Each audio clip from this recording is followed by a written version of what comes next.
For context, we're both in our later 30s and live in a pretty typical suburban neighborhood where we all know each other. My wife has always loved trashy movies and shows about infidelities, and she eats up true crime about spouses killing their cheating partners too. She just says something about it makes her morbidly fascinated in her words. Well, a couple months back we had a scandal in our neighborhood where a married couple in the neighborhood divorced because the husband cheated. No, there wasn't a murder or anything like that, but she became obsessed with learning every detail from every neighbor. No matter the occasion, be it a baby shower or cookout, she would bring it up hoping there would be any new information. A month later is when I stumbled on the board in her home office. I was doing some cleaning and I found a massive bulletin board facing away leaned up against the wall. Curiosity got the better of me and I turned it around to find a literal fucking conspiracy board of all our neighbors' pictures with lines of yarn connecting each other like the fucking Pepe Sylvia meme. I was totally confused and asked what this was, and she told me it was a hobby she had started recently where she would track rumors or likely candidates for cheating on the board. The yarn represented who was possibly cheating with whom. She had clearly gotten all the images on Facebook or some social media and printed them out and even had a few sticky notes with details. I told her this was creepy and insane and she said maybe if I was doing it as a man, but she is just having harmless fun as a hobby and she wouldn't be crazy and try to oust anyone based on rumors. She just likes feeling like a detective. She told me to view it like a creative art piece. I was still super weirded out but let it go, or tried. I thought about it, a lot. Well, every now and then I admit to checking the board when cleaning, but just a couple days ago I looked to see that now I was on the board with a yarn attached to a neighbor's wife I'm casual friends with.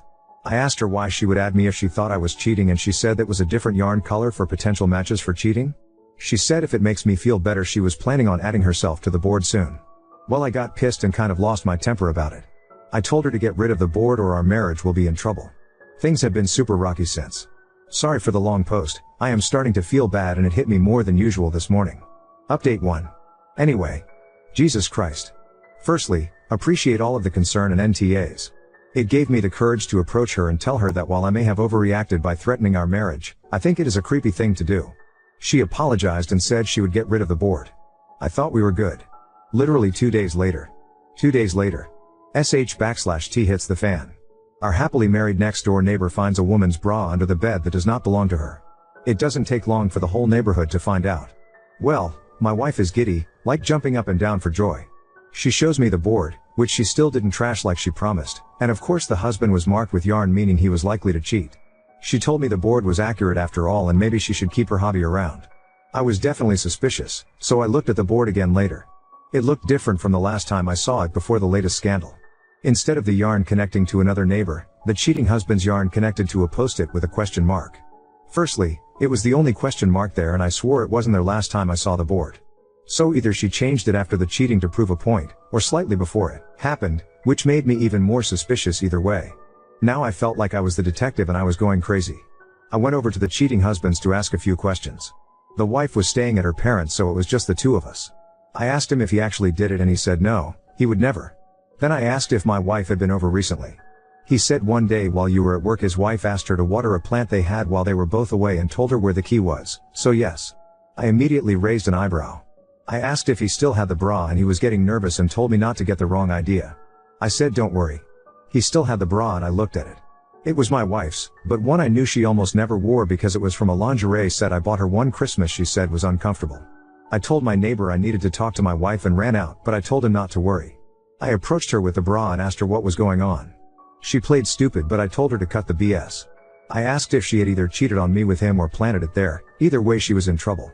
She confessed to planting the bra and said it was to make me admit her hobby was valid or something. I flipped on her. I said this was worse than her cheating on me because instead of ruining just our marriage she ruined our neighbors and ours. I demanded she call the wife and admit to everything, even sending pictures of the board. I even showed the Reddit post which actually helped convince her my wife had planted it rather than cheated with her husband. Well, they made up but now I have no idea what to do. I am barely speaking to my wife and it is only a matter of time before the entire neighborhood figures this out. Update 2. Sorry, I've been busy. Long story short, my wife is in a mental health facility. After what had happened previously, I did not speak to my wife for a while. I tried to stay working or out of the house as often as I could. Well, a few weeks passed and time made it seem like less and less of a big deal. Finally my wife offered to take me out to a very nice dinner to make things up to me.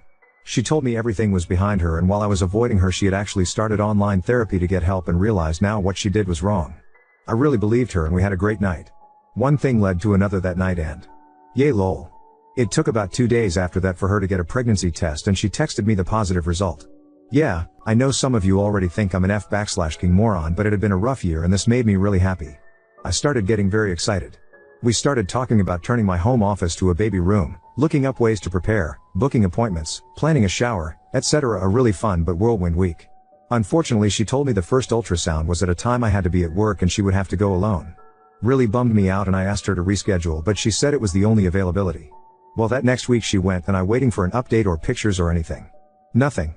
She came home and was super quiet and I flipped out and got super worried that the worst had happened. I told her I understood she was probably in a lot of pain about something, but she had to tell me. She finally admitted no, it wasn't a miscarriage. But she was actually pregnant for longer than she thought, longer than the last time we did it. She actually got pregnant during the time I was avoiding her. Obviously I was so mad and upset and I couldn't understand why she would do this to me, but then I realized all the signs were there for so long and all the comments telling me she was probably cheating was right. But I tried to keep a clear head for at least a second because I really love my wife and I couldn't believe it. I asked her who it could have been and she actually said she didn't know. She said she hadn't won it with anyone during the time I was avoiding her. She swore it and also didn't know what this meant. I thought about it and realized if she was really pregnant for that long, her tummy should be showing and it wasn't. I decided to call the place and ask them to confirm what they said. My wife told me it would be a waste of time and she promised she heard them clearly, so I didn't do it that night. But I couldn't sleep that night without hearing it from the doctors myself. I called the clinic she told me she went to the day before in the morning and asked them to confirm the results. They told me something worse than I expected. She had no visit, she was never there. I didn't understand that at all. Before I talked to my wife again, I did what I should have done in the first place and reverse image searched the pregnancy test image. Yeah, it was on Google from a random years old Facebook post. I was again really mad at my wife and couldn't believe she would put me through all this. I confronted her about the picture and that I called the place and there was no appointment. I told her she had a pattern of lying and this was probably the end of our relationship. But she responded in a way I didn't expect. She burst into tears and went manic, which I did expect, but then said that she really had cheated on me and really was pregnant and that I had made this up in my head because I couldn't face what she did to me. She said she felt like the devil and Hitler and started sobbing and literally screaming at the top of her lungs. She locked herself in the bathroom and told me she was going to kill herself over what she did to me. I couldn't get the door open and freaked out. I called the cops and they broke the door down. She was not hurt, but she was really out of it. They took her to get a mental evaluation and she told them everything there. She even started mixing in stuff about the board and how she knew everyone around her was a cheater, so she had done the same because she was in an evil place. She promised them she was pregnant, but she didn't know who the father was. They tested her while in custody and no pregnancy at all. They told me she was likely suffering from a form of schizophrenia and actually genuinely believed that she was saying, and likely always had to some level, but it seemed to be getting worse. They said she had a symptom called self-accusation and needed help. Well, I got her in a facility last week and she is safe. They are making a little progress. I do not think she thinks she is pregnant anymore. I have visited a few times, but she is very withdrawn with me and says she feels too guilty to look me in the eye. I think there was definitely meddling at certain parts like planting evidence, but now I just feel terrible I did not get her the help she needed when all the real signs were there. I hope her medication starts to help and she can be normal again. And yeah, the neighborhood gossip is having a field day with all this. Anyway, thanks for listening. I hope this is my last update. Thanks for all the help. Edit, my wife has been to the clinic before and I am an authorized contact. I can ask about her appointments. Also, local area, so I know the front desk lady. She was as confused as I was when she saw there were no appointments scheduled and no record of her going. Why don't all you losers shove a fork up your ass and twist it? Now on to second story.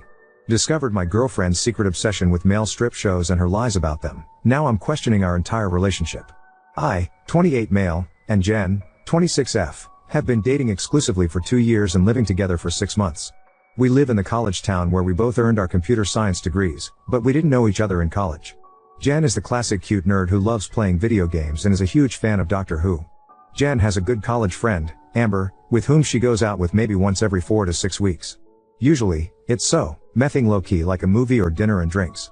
Many times it's during the week, not the weekend. I have never thought anything of it because I've never had a reason to. Plus, sometimes Jen comes home really horny and wants to have sex as soon as she stumbles through the door.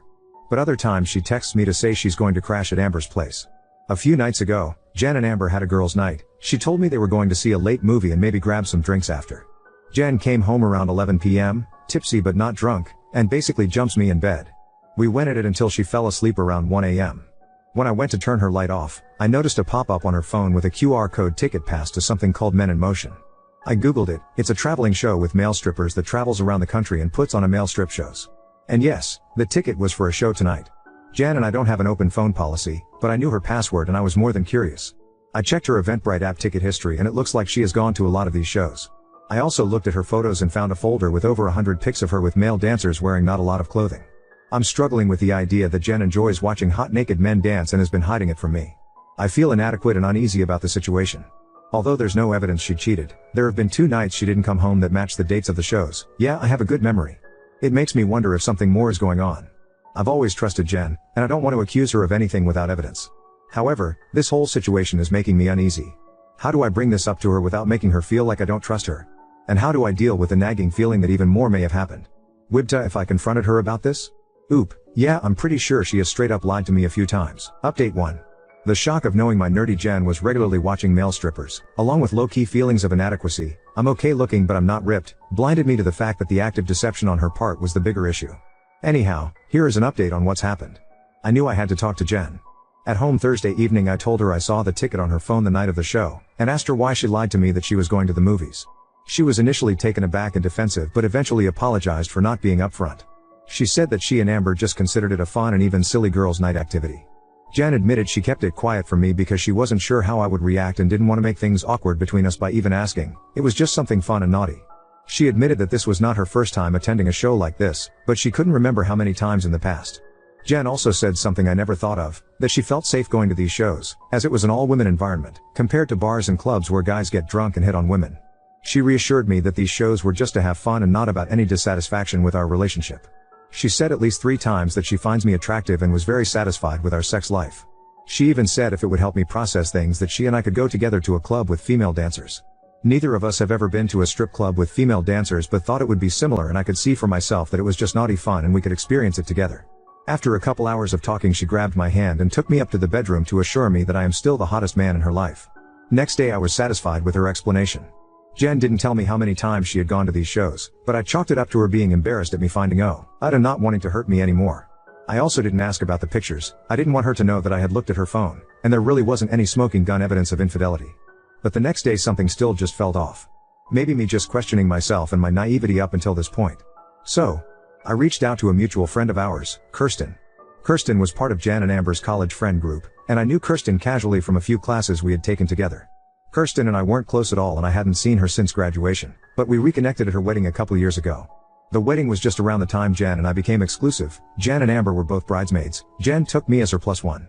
As far as I knew, Kirsten and Jen didn't have much interaction after the wedding, which I assumed was just normal for married people to lose contact with unmarried friends. I messaged Kirsten Saturday. I used the pretense that I was thinking of taking things to the next level with Jen, and that since she was the first person in the friend group that got married and that she knew Jen, that she could give me some advice. What she said next stunned me. She said that she didn't know that Jen and I were a couple, and that she hadn't spoken to Jen since the wedding. She also said we should meet up for coffee so she can fill me in on some things in person, but not to tell Jen we were meeting. Holy fuck. We had coffee Sunday. Wow. Just fucking wow. Here is what she told me. I have written this chronologically so it makes more sense. 1. According to Kirsten, Jen was a virgin until her 21st birthday. As a joke, Kirsten, Amber, and friends decided to hire a male stripper for Jen's birthday celebration. To everyone's shock, Jen really liked the stripper and she lost her virginity that night. 2. Jen got the stripper's phone number, and Kirsten said they met up with him a few times after the party for what Jen called a special private show. Jen was unabashedly proud of this. 3. Jen became more interested in dancers, and would do things like suggesting Magic Mike for movie night. Other times she would comment on guys walking around campus, making comments about abs and biceps and saying I bet he looks good in a thong. 4. Jen had a serious boyfriend after college and before we met that I didn't know about. According to Kirsten, their relationship ended when the boyfriend discovered Jen in bed with, a stripper. Jen had gone to a male review, hung out after the show, she managed to pick up one of the dancers and took him home. The BF ended up moving out of town for work, which is why I had never heard of him. The friend group knew about this mess and Kirsten figured Jen had learned her lesson. 6. At Kirsten's bachelorette party, where Jen and Amber were bridesmaids, Kirsten had explicitly told them no strippers. Despite this request, Jen and Amber arranged for 2 strippers to show up, and all 4 of them ended up having a foursome. Kirsten was understandably furious with them hijacking her bachelorette and blatantly disrespecting her, and ended the friendship with Jen and Amber, though she kept them in the wedding party because the wedding date was only a week away and she didn't want word of this to get out and overshadow the wedding. Looking back, I remember the vibe of the wedding felt off, and this was why. I could tell Kirsten was still rightfully very pissed about the whole situation, and said I deserved to know the truth. Over the course of an hour I went from stunned to furious. I'll spare you the ugly details of Sunday evening, but I broke it off and told Jen she has until the end of the week to move out.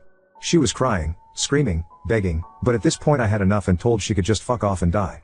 Among her excuses, there was nothing wrong with a woman liking hot men, and that it was all just a fantasy no different than guys liking porn. It got her horny and I got the benefit of it. I was being insecure, she really loved me and saw a future together, and this was something she could work through. Oh, she never slept with strippers after Kirsten's bachelorette, and that debacle was early in our relationship and shouldn't count, but who the fuck knows. Jen will be sleeping in the spare room for now, but I told her this is over. I will avoid her as much as I can until she moves out. I am not worried about her doing psycho shit. I think she knows I will go nuclear and tell her parents and family the whole story if she tries anything. Update 2. Some of you asked for an update. Jen finished moving out Saturday. No drama.